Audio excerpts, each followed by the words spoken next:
بسم الله والصلاة والسلام على سيدنا رسول الله. ان شاء الله مع بعض كده نرش المرمى دي تنتد كلير او الورنيش الملون. ده البيس كوت اللي هو الطوبي او اللي هو الارضية يعني او الاورنج.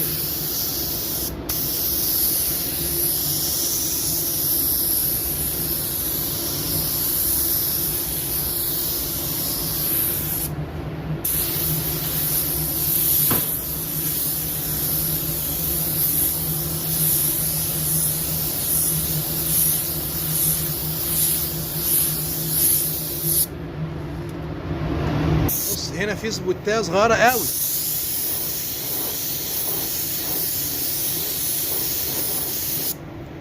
بس كده ناخدها بردك دي، نضطر نيجي عليها بالورنيش الملون برضه بس خفيف بقى، ان مش عايزين نيجي هنا عشان ما يعملناش فرق لون. ناخد فلاش تايم. الناس اللي بتسأل يعني ايه فلاش تايم؟ فلاش تايم يعني احنا نزلنا وش اهو، ينفع ننزل وهو طري دلوقتي؟ لا، بنستنى ايه؟ يجف ينشف.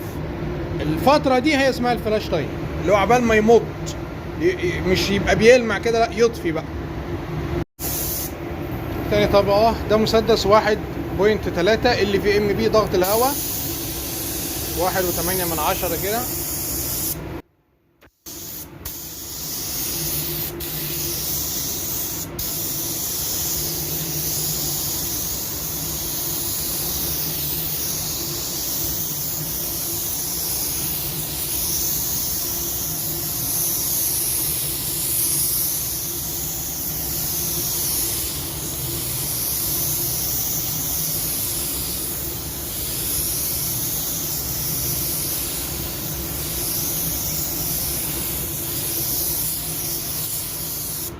يعني بنحاول ما نروحش كده عند الكبوت والحاجات دي.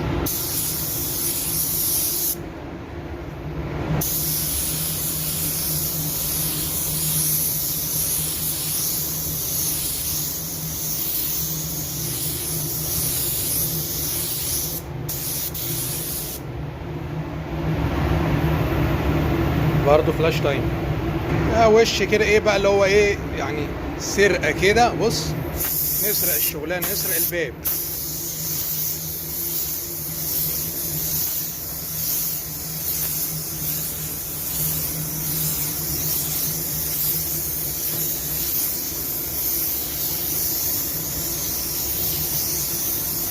يعني نخاوي اللون كده او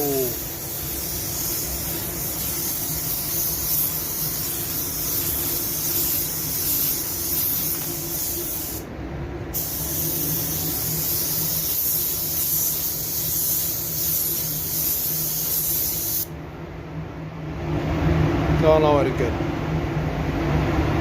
يعني هنا بس ايه، كان في زي خربوش مكشف خفيف قوي، موهته كده. يعني الشوايه اللي نزلنا بيهم الطوبي دول تقريبا 150 جرام، يعني اتبقى منهم شويه صغيرين كده. يعني 100 مش هيكون، ممكن تحتاج يعني ممكن نقول بتاع 125، ولكن 150 جرام كويسين يعني، وحسب برضك السيستم اللي انت شغال بيه وعوامل كتير. ولكن حابب نقول بس ايه، ربما حد ممكن يكون حابب يعرف ممكن خيرت قد ايه مثلا.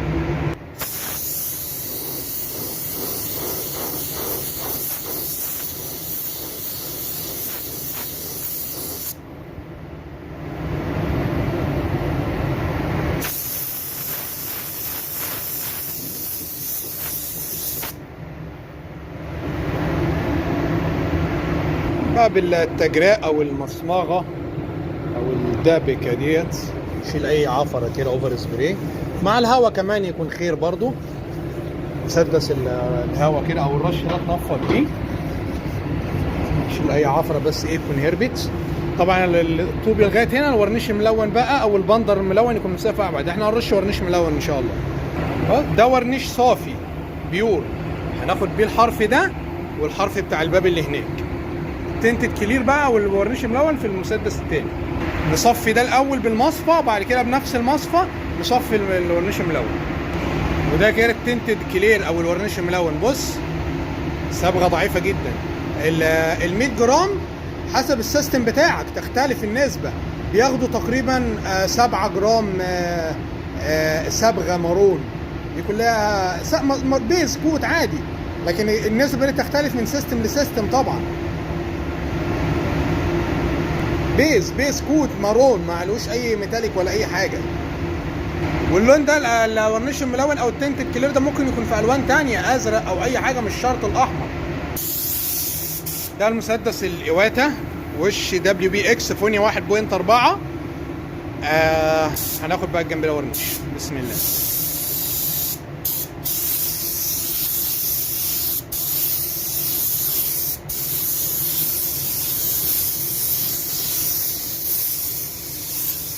ده ورنيش صافي اكنه بالظبط ايه بليندنج يعني.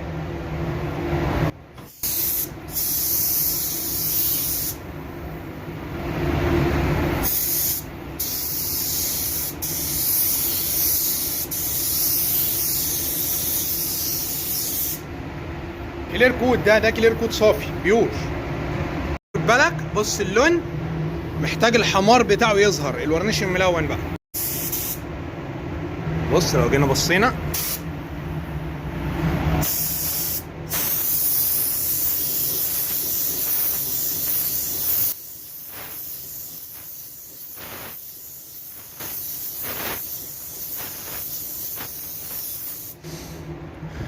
شفت على الحته ديت،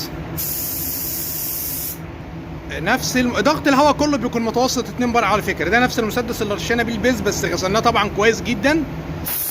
ضغط الهواء بيكون 2 بار كده في الورنيش بقى. البويه بتكون 1.8 على المسدس ال في ام بي ده.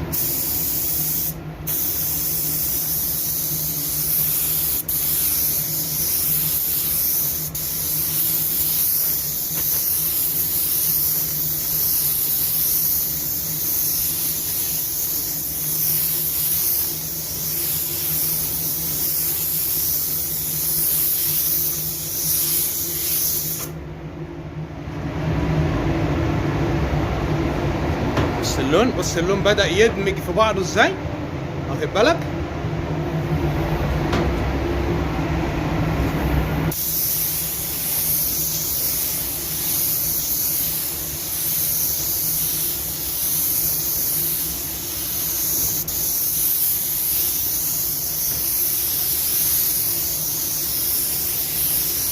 حاول المسدس ما يخططش منك في الورنيش، ان ده ورنيش متلون. هو ان شاء الله الامور هتبقى تمام يعني.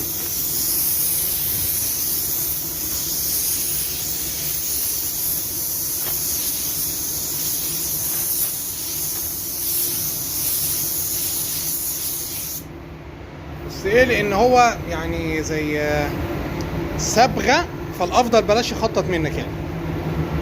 تسلم ايديكم.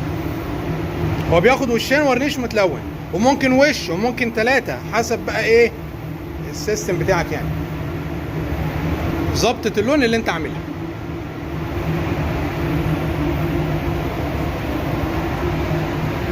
فلاش تايم وننزل بوش تاني. طيب ممكن حد يقول الورنيش المتلون ده لو هو هيظبط معانا من وش واحد، طب ما احنا كده خلصنا الجنب خلاص، والجنب ما خدش كفايته من الورنيش، طبقة الحماية قليلة. تجيب الورنيش البيور اللي هو اللي في المسدس التاني ده، وترش الجنب كله وش ورنيش تاني عادي جدا، مفيش اي مشاكل. ولو ده بس عادي برضه مفيش اي مشاكل عادي، وصنفرته ولا لمعته عادي بنصنفره ونلمعه حتى لو ما خدش بيور فوق منه مفيش مشاكل. تاني طبقة من الورنيش الملون بعد الفلاش تايم.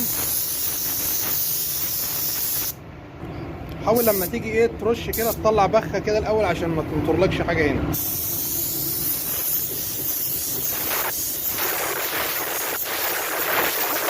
عفرة هنا كده اهون،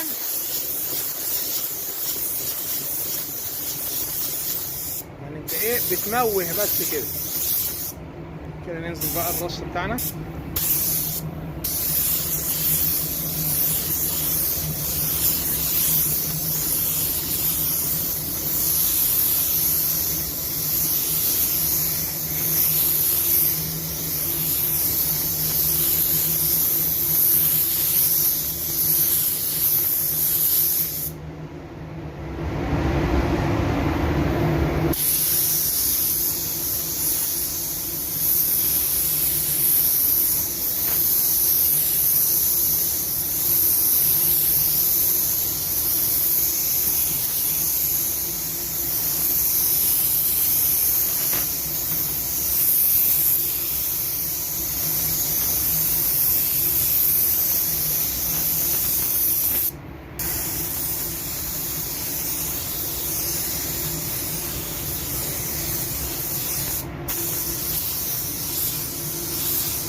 احنا الحمد لله تمام. نسيبه ياخد فلاش تايم وننزل بقى عليها كلها وش ورنيش صوفي، او ممكن ننزل دلوقتي، احيانا بنزل دلوقتي عادي، بس عايزين نسيبها فلاش تايم افضل يعني.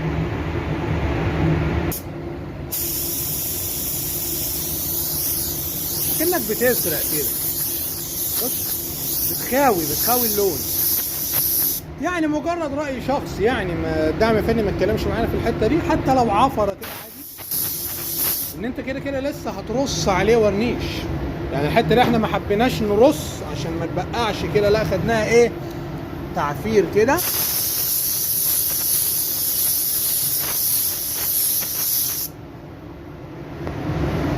هنا طبعا ده خشن، ده ياخد كلير كود صافي عادي يعني. دعم فني وسيستم قالوا لنا الورنيش الاول احسن.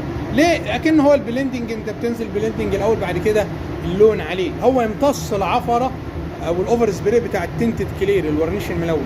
مش نرش ورنيش ملون بعد كده، لا، هو الحاجه تخش جوه. حتى ايه يعني، العفره وهي بتجري كده قبل ما توصل هناك تلاقي حاجه تنزل فيها، ما تجريش يعني.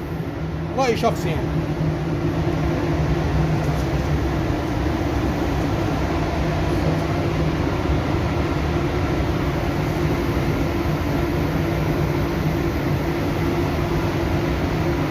وبقى الكلير كوت الصافي،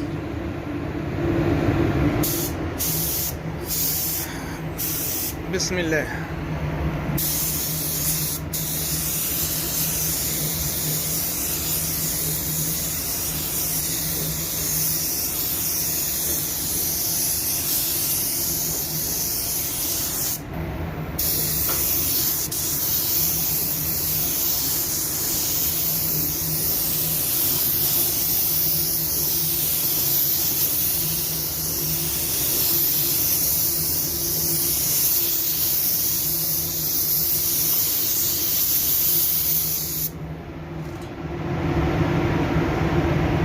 تسلم ايديكم.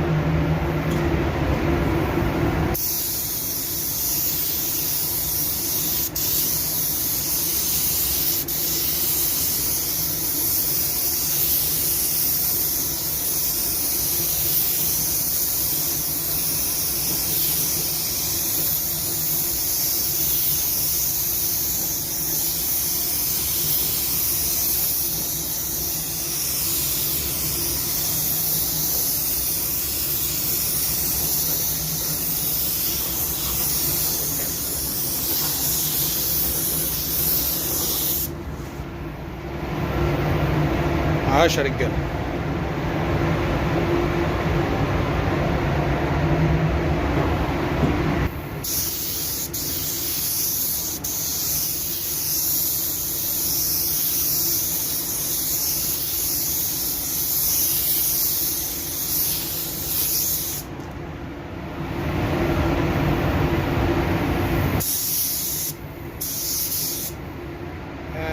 كده الحمد لله المرمى دي خدت 150 تنتد كلير و150 كلير كود بيور صافي، 150 جرام و150 جرام.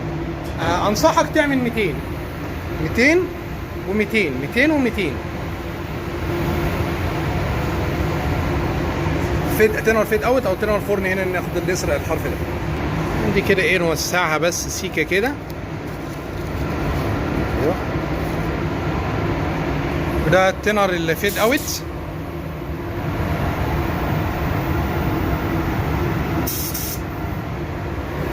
او تنر فرن، ده تنر فرن على فكره.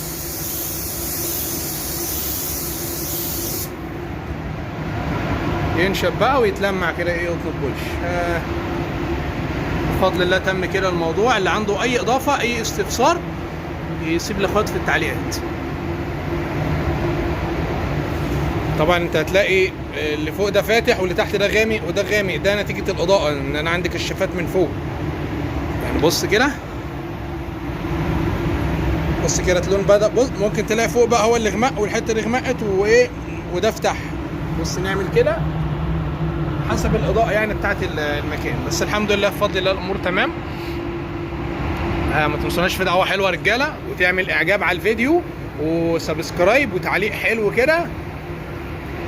تسلم لكم يا وحوش. طبعا بقى ايه، في حاجات كده بنشيلها كده اول باول. يعني بص، دي لزقه كده مقلوبه اهي، بص نشيلها دلوقتي كده اهو من على السن بالظبط.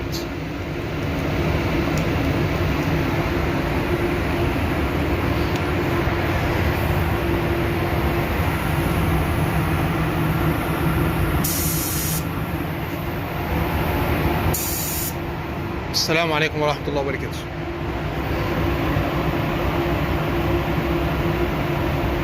الحمد لله في رذاذ او حاجة تتنقى على قدها احسن، بلاش تصنفر وتلمع الالوان الغوامق دي اصلا، يعني استنفرتها والتلميع بتبقى شقة.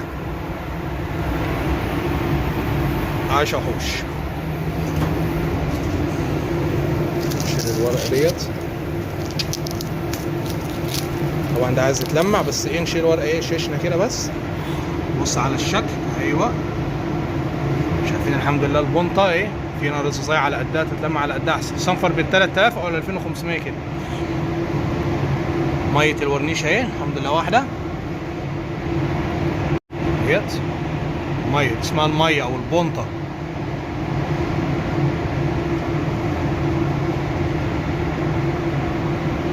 شايفينها؟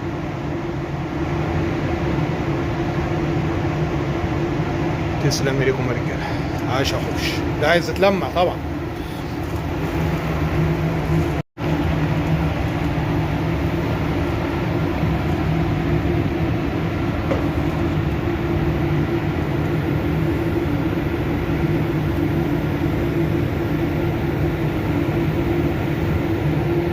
السلام عليكم.